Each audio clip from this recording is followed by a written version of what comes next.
adalah suatu cara pandang mendasar atau cara kita melihat, memikirkan, memaknai, menyikapi, serta memilih tindakan atas fenomena yang ada.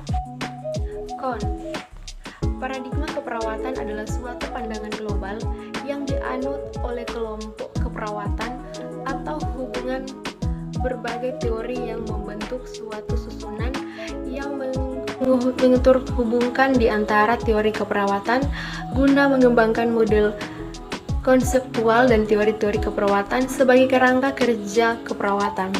Fungsi paradigma keperawatan memberi arah dalam pengembangan keperawatan sebagai profesi, memberi arah kepada perawat dalam menyikapi dan menyelesaikan berbagai persoalan dalam profesi keperawatan. Kriteria dan pembagian paradigma. Kriteria unik disiplin ilmu tertentu. Arti setiap disiplin ilmu memiliki paradigma yang berbeda-beda, bersifat netral dan tidak diketahui sesuai untuk kelompok tertentu saja, berprasangka global dan menyeluruh. 3 tingkatan.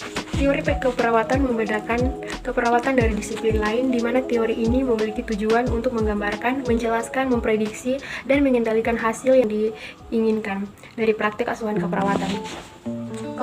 Teori keperawatan bertujuan untuk menggambarkan dan menjelaskan fenomena keperawatan. Pemberian dasar dalam praktik keperawatan membantu menciptakan pengetahuan yang lebih maju dan menunjukkan bagaimana keperawatan akan berkembang di masa depan. Hubungan paradigma dan teori keperawatan. Masing-masing tokoh penyusunan model keperawatan akan mendefinisikan komponen-komponen paradigma keperawatan dalam teori mereka, namun terdapat berbeda definisi menurut tokoh tersebut. Contoh, pasien didiagnosa TBC, maka diagnosa atau masalah keperawatan adalah ketidakefisien bersihan jalan napas karena pasien mengeluh batuk, ketidakseimbangan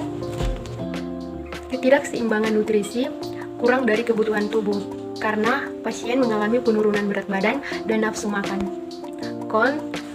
Pandangan individu sebagai makhluk holistik menuntun kita harus memberikan perawatan secara holistik, biopsikosis, dan biospiritual.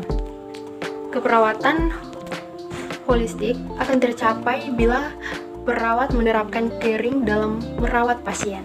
Bagi teman-teman yang baru lulus SMA dan SMK yang masih bingung mencari tempat kuliah dan mau mencari tempat kuliah yang terjangkau dan fasilitas yang memadai namun dengan tenaga pendidik profesional, saat ini saya akan mempromosikan kampus saya, yaitu Universitas Pembangunan Indonesia Manado yang lebih dikenal dengan UNPI. Kampus kita mempunyai 6 program studi, dan yang pertama adalah Fakultas Keperawatan, yang kedua Fakultas Pertanian, yang ketiga Fakultas Ilmu Sosial dan Ilmu Politik, dan yang keempat Fakultas Hukum, kelima Fakultas Teknik, dan yang keenam adalah Fakultas Sastra. Jika ada yang masih bingung dalam mencari tempat untuk kuliah, mari mendaftar bersama kami di